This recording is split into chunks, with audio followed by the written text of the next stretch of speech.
기도하겠습니다. 사랑과 은혜가 풍성하신 하나님 감사합니다. 오늘도 귀한 믿음의 동역자님들 한 분 한 분, 우리 방송가족 여러분 한 분 한 분 허락하여 주셔서 욥기의 말씀으로 은혜 주시니 감사합니다.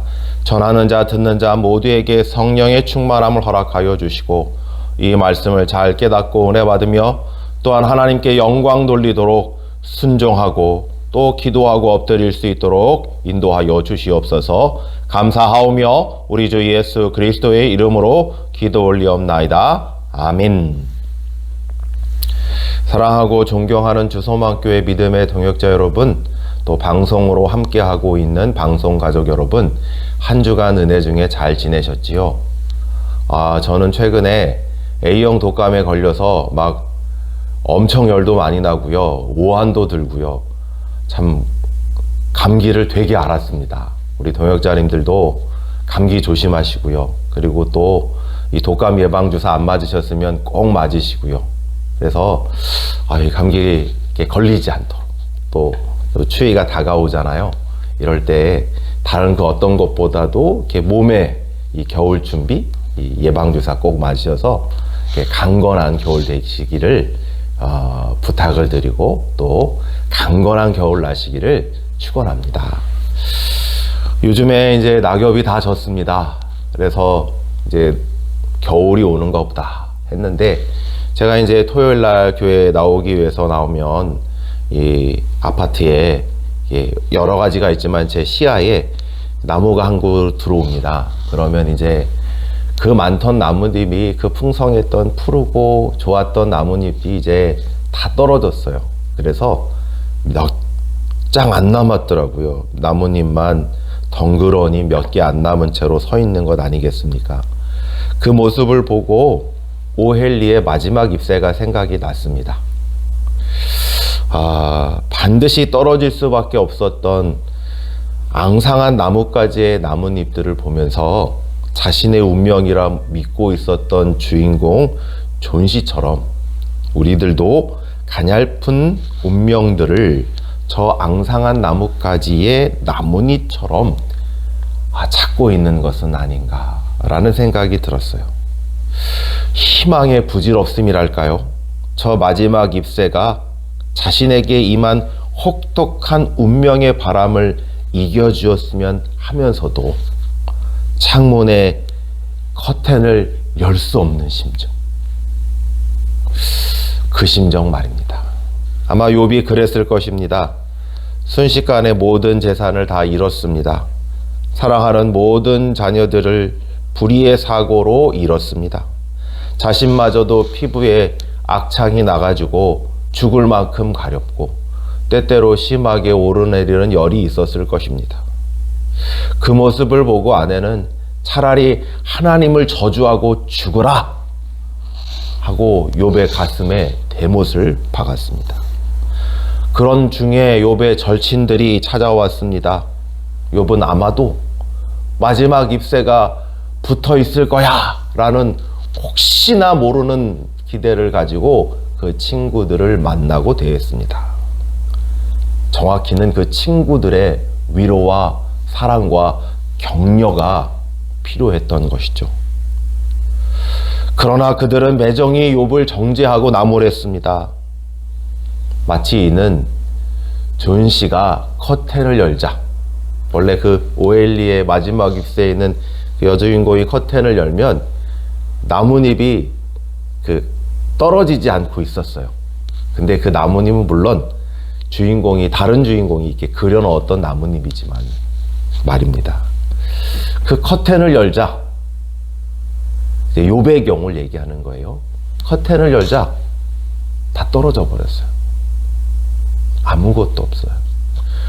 마지막이라고 기도했던 친구들의 위로, 격려, 사랑을 마지막 잎새처럼 기다렸는데 정작 커튼을 열자 아무것도 없었어요. 6장 전반부는 욥이 자신이 받고 있는 고난이 자신의 죄악 때문이 아니라고 강변합니다. 그것은 이해할 수 없지만 하나님이 아신 것이며, 여기 너희의 봉신학의 정죄와 번영의 신학은 단지 자신에겐 역겨운 음식에 불과하다고 말했습니다. 계속해서 6장 후반부에는 이런 메시지를 친구들에게 전합니다.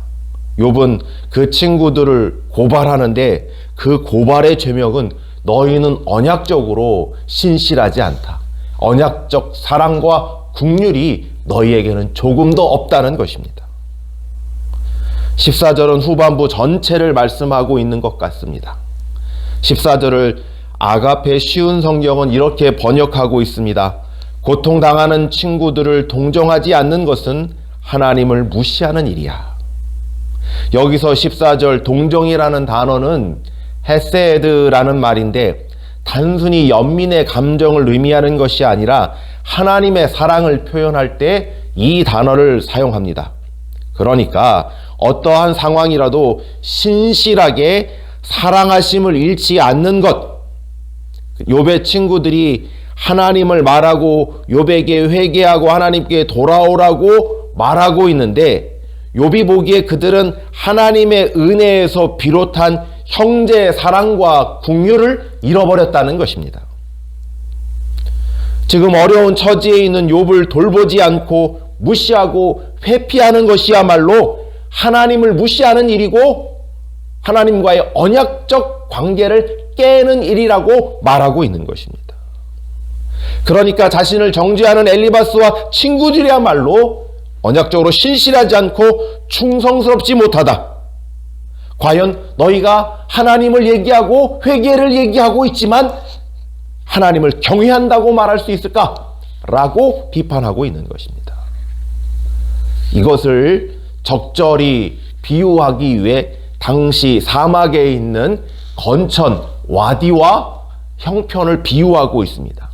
와디는 계절을 따라 흐르는 수로입니다. 그러니까 비가 조금 늦은 비와 이른 비가 오거나 저기 산에서 얼음이 녹아 눈이 녹아서 오면 이 와디에 갑자기 수로가 생겨서 물이 콸콸콸콸콸콸 흐르다가 이제 비가 안 오잖아요.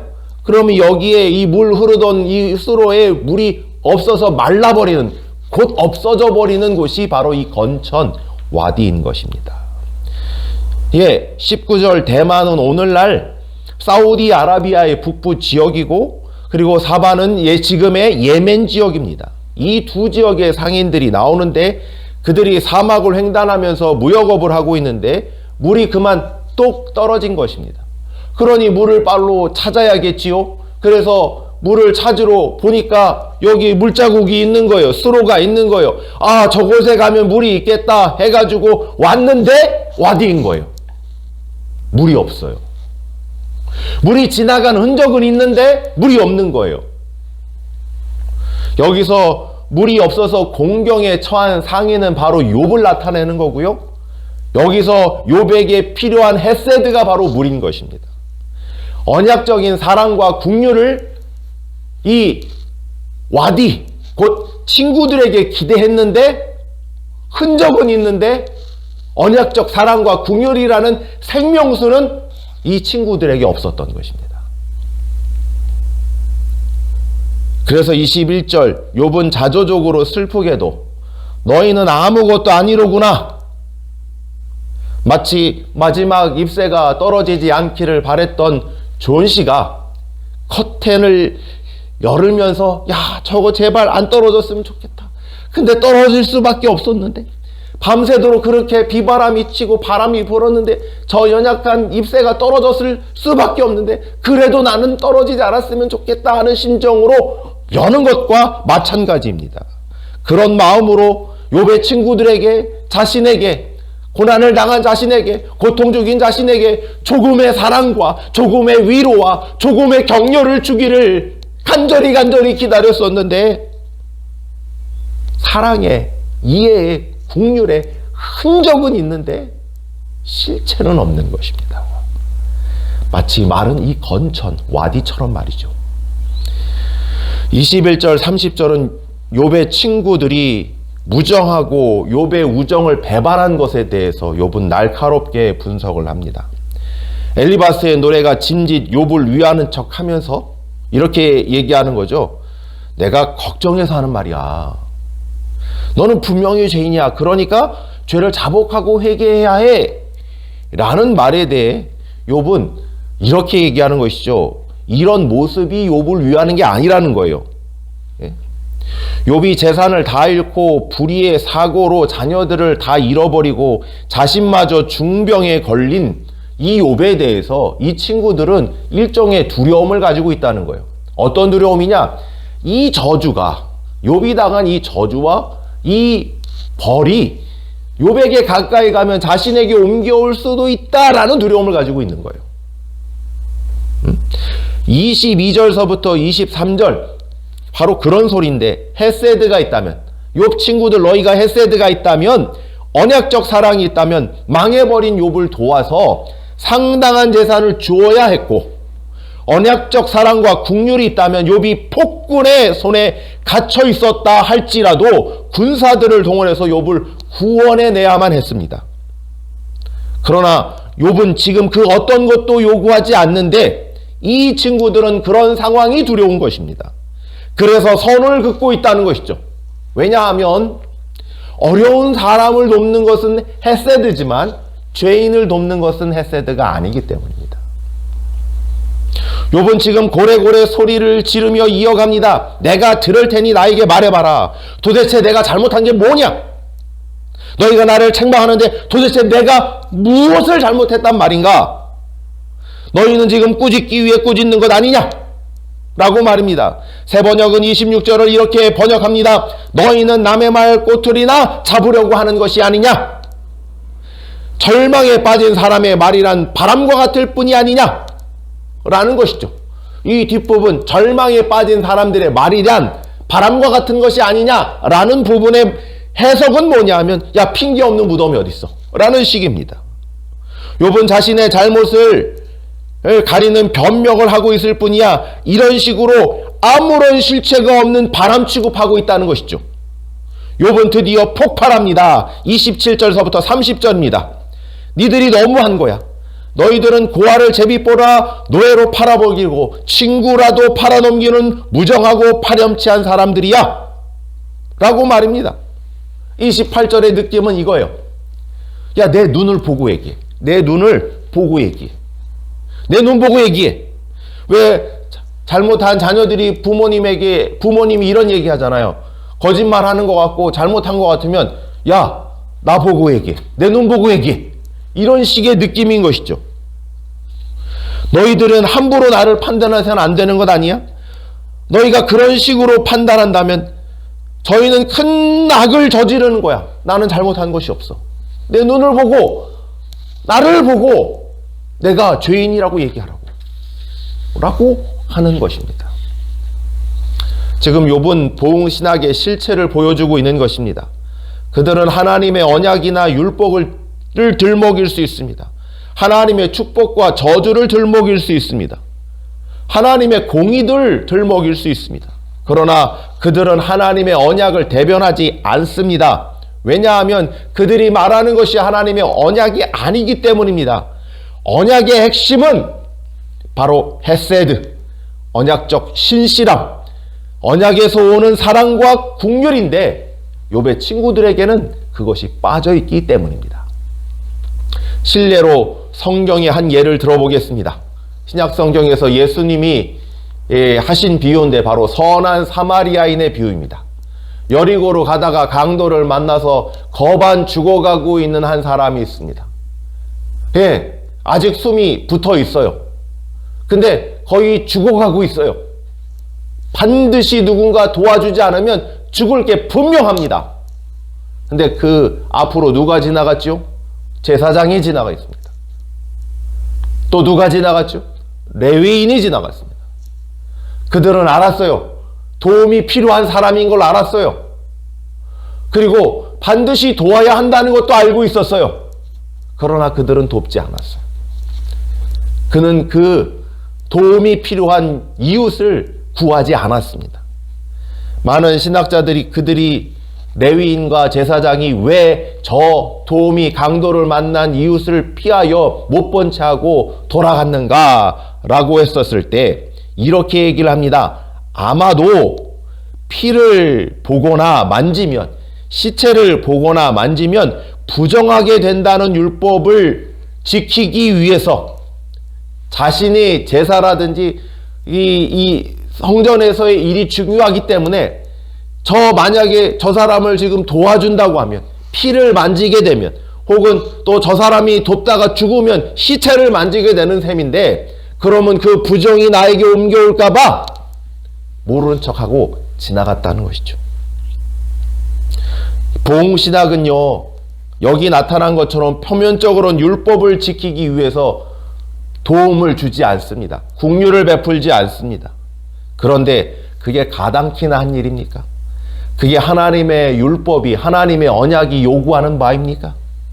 절대로 그럴 수 없지요. 여기에 반전적인 인물이 나옵니다. 바로 유대인이면 누구나 손가락질하는 사마리아인이죠. 그는 강도를 만난 이유를 극진히 고쳐주고 또 치료합니다. 여관 주인에게 당부하기를 내가 돈을 이만큼 주고 갈 테니 극진히 이 이웃을 치료해주고 부족한 분이 있으면 내가 다시 돌아와서 돈을 지불할 것이다 라고 이 얘기를 합니다. 예수님은 바리새인에게 이렇게 묻지요. 누가 강도 당한 사람의 이웃이 되겠는가? 라고 할 때 이 바리새인은 이렇게 대답할 수밖에 없었습니다. 자비를 베푼 사람입니다. 사랑, 자비, 인애가 빠진 하나님의 율법과 공의, 이런 것이 존재할까요? 하나님의 언약은 하나님의 신실하신 사랑하심입니다. 보응신학은 이 사랑이 송두리째 빠져 있는 것입니다. 이 신학의 체계에서 하나님은 이유 없이 우리를 사랑하지 않습니다. 우리들도 이유 없이 하나님께 순종하지 않습니다. 복과 저주는 하나님의 사랑을, 우리의 사랑을 일정한 조건으로 만들어 버립니다. 엘리바스의 회개하라는 것은 하나님과의 관계를 회개하라는 것이 아닙니다. 하나님의 사랑을 바래서 회개하라는 것이 아닙니다. 자신의 영육의 번영을 위한 조건에 불과한 것입니다. 지금 욥의 말은 내가 지금 저 죽어가는 강도 만난 이웃인데 엘리바스 그리고 친구들, 너희가 하나님을 안다면, 주 안에서 우리가 한 형제고 한 자매라면 나를 긍휼히 여기고 돕고 위로하고 사랑과 긍휼과 그리고 조금의 위로를 베풀어야 하는 것이 아닌가 라고 말하고 있는 것이죠. 그런 사랑과 긍휼이 눈꽃만큼도 없고 모질고 차디찬 정죄로 선을 긋고 있는 것이야말로 하나님의 언약을 배반하고 있는 것이 아니냐라는 말입니다. 자, 우리가 살아가는 세상을 바라봅시다. 지진이나 해일, 태풍, 쓰나미 같은 자연재해가 생겨서 많은 분들이 피해를 당하고 또 돌아가시는 경우 사람들은 여기저기 아우성을 내며 울고 있습니다. 최근 전쟁도 마찬가지죠. 우크라이나 러시아의 전쟁, 이스라엘과 하마스의 전쟁에서도 마찬가지입니다. 많은 민간인들이 희생을 당하고 있습니다. 이럴 때마다 큰 교회의 목회자들이 이런 일들을 보응신학의 틀로 말하는 경우들이 있습니다. 일본에 큰 지진이나 쓰나미가 오면 일본인들이 하나님의 뜻대로 살지 않아서 벌을 받은 것이야 라는 식으로 말을 해서 그런 발언이 오고 갈 때마다 세상에서 시끌시끌 한 적이 있습니다. 이 말은 반박하기가 쉽지도 않고 어렵지도 않은데, 왜냐하면 이 말은 맞는 말인 것 같기도 하고 틀린 말인 것 같기도 하기 때문입니다. 정말 일본인들은 많은 죄를 지었죠. 특히 역사적으로 그렇습니다. 일본이라는 나라가 특별히 대한민국과 그 대한민국의 많은 분들에게 그리고 이 아시아 전체에게 많은 죄악을 저질렀습니다. 또한 일본이란 나라는 지금도 음란하는 것으로 유명한 나라입니다. 이런 차원에서 맞는 말이죠. 그런데 역사적으로 잘못을 저지른 일본 사람들은 지금 살아가고 있는 일본인들이 아니라 1900년도에 있는 오래전에 돌아가셨던 일본인들 아니겠습니까? 성적으로 음란한 것, 이것도 일본만의 문제는 아니지 않습니까? 세상은 많은 고난과 고통을 당할 때마다 이것을 누구누구 때문이라고 말하고 싶어 하지만 동시에 그리스도인들을 주목하는데, 왜냐하면 거기에서 언약적 사랑이 나오기 때문입니다. 다른 곳에서는 기대할 수가 없지요. 하나님의 은혜를 받은 자만이 언약적 사랑을 베풀 수 있기 때문입니다. 하나님께 이유 없는 사랑을 받은 우리만이 이유 없는 사랑과 긍휼을 베풀 수 있기 때문입니다. 우리가 살아가는 세상은 율법주의와 기복주의가 교묘히 합쳐져 있습니다. 인생의 고난이 누구누구 때문이라고 설명합니다. 이런 고통은 누가 잘못해서 그런 거야. 이런 문제는 환경 때문에 그래. 가난과 질병은 우리 자신의 게으름과 무지 때문이야. 이렇게 말하면 문제가 너무너무 쉬워지죠. 이 문제가 내 문제가 아닌 것으로 선을 분명히 긋게 되어 있고, 가난과 질병이 그 사람이 게으르고 제대로 배우지 못한 것이라면 내게는 잘못이 없는 셈입니다. 그리고 우리는 그에게 정중히 충고함으로 우리 할 일을 다 하게 되는 셈이죠. 돈이 없어서 배고파서 울고 있는 아이들에게, 등록금이 없어서 대학에 가지 못하고 대학 진학을 포기하는 아이들에게 모든 것이 내가 잘못 살아서 그래, 이렇게 말을 해도 우리에게 아무런 잘못이 없게 되는 거죠. 교회도 비슷하지요. 사랑하는 믿음의 동역자 여러분, 어떤 면에서 비슷하냐면, 우리가 뭔가 어려운 일을 당하고 고난을 당할 때 기도를 열심히 하지 않아서 그래, 찬양을 열심히 하지 않아서 그래, 특별 새벽 기도에 이렇게 빠지지 않고 나갔어야 되는데 그걸 하지 않아서 그래, 이런 얘기들을 종종 듣지요. 예, 또 더 강력하게는 율법을 근거해서 많은 교회와 성도들을 정죄할 것입니다. 내가 기도하지 않아서, 예배를 제대로 드리지 않으니까, 제자 훈련을 받지 않아서 그렇지. 언약적 사랑 받기를 기대하는 성도들이 서로를 여러 기준으로 정지하면서 1등부터 꼴등까지 줄을 세웁니다. 1등이나 상위권 성도들이 이렇게 말하는 것입니다. 내가 잘못될까 봐 걱정이 돼서 하는 얘기야. 이런 식으로 신앙생활하면 안 될걸. 이런 식으로 대강대강 기도하면 안 돼. 이런 식으로 헌금 생활하고, 이런 식으로 예배 생활하고, 이런 식으로 하면 안 되지. 옛날 말인데, 이런 신자들을 옛날 어르신들은 나일론 신자라고 불렀습니다. 나일론 신자처럼 굴면 안 되지. 예, 저는 저 말입니다. 작은 교회를 섬기고 있습니다. 그리고 어디 가서 이런저런 얘기를 우리 장로님들과 권사님들, 집사님들, 목사님들과 나눌 때 물어보는 것이 있다면, 교회가 몇 명이야? 성도들이 몇 명이야? 뭐 교회 건물은 있어? 이런 것부터 바로 훅 들어와서 물어봅니다. 그러면 제가 거짓말 하겠습니까? 이만저만 합니다 라고 대답을 하면 그때부터 별소리를 다 하십니다. 네, 제 얼굴이 호구상인가 봅니다. 그러면 그때부터 그 짧은 시간에 기도를 안 해서, 전도를 안 해서, 배움이 짧아서, 어떤 프로그램을 실행을 안 해서, 소그룹 목회를 하지 않아서, 제자 훈련을 하지 않아서, 큐티를 하지 않아서 교회가 작은 거야 하고 제 마음에 어려움을 주십니다. 여러분들도 비슷할 겁니다.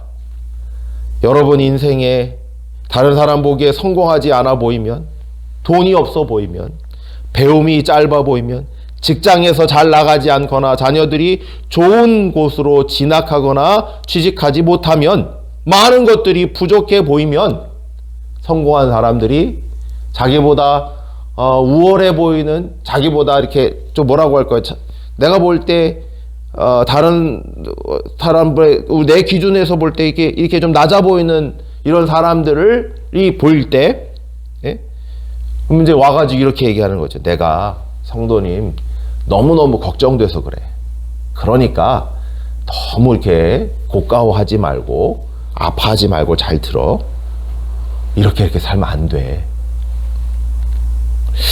이렇게 살면 망해 라고 얘기하는 것이죠. 여기에 율법주의와 기복주의가 교묘히 결합된 정제들이 나올 것입니다. 사랑하는 동역자 여러분, 이런 말들은 절대로 여러분들을 위한 말이 아닙니다. 여러분을 걱정해서 하는 소리는 더더욱 아닙니다. 이런 사람들의 말로 깊은 정죄함으로 낭망할 필요가 절대로 없습니다. 왜냐하면 그들에게 언약적 신실함, 사랑과 긍휼, 배품이 없기 때문입니다. 사랑하고 존경하는 주소만교회 믿음의 동역자 여러분, 그리고 방송가족 여러분, 말씀을 맺고자 합니다. 우리는 욥처럼 엘리바스의 노래에 맞서야 합니다. 사단과 마귀가 우리를 참사하고 정죄하도록 허용해서는 안 됩니다. 바울 사도는 우리에게 이렇게 선포합니다. 그러므로 이제 그리스도 예수 안에 있는 자에게 결코 정죄함이 없나니 이는 그리스도 예수 안에 있는 생명의 성령의 법이 죄와 사망의 법에서 너를 해방하였음이라. 아멘. 우리는 주님이 우리를 위하여 십자가에 피 흘려 돌아가셨다는 것을 압니다. 정죄의 보응신학은 우리를 위하지 않습니다. 우리를 해방하지도 못합니다. 우리를 치유하지는 더더욱 할 수 없습니다. 우리를 위하시고 해방하시고 치유하시는 분은 언약의 피이신 우리 주 예수 그리스도 한 분뿐입니다.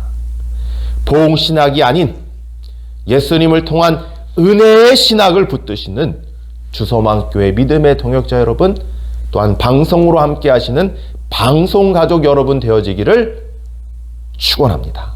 기도하겠습니다. 사랑과 은혜가 풍성하신 하나님 감사합니다.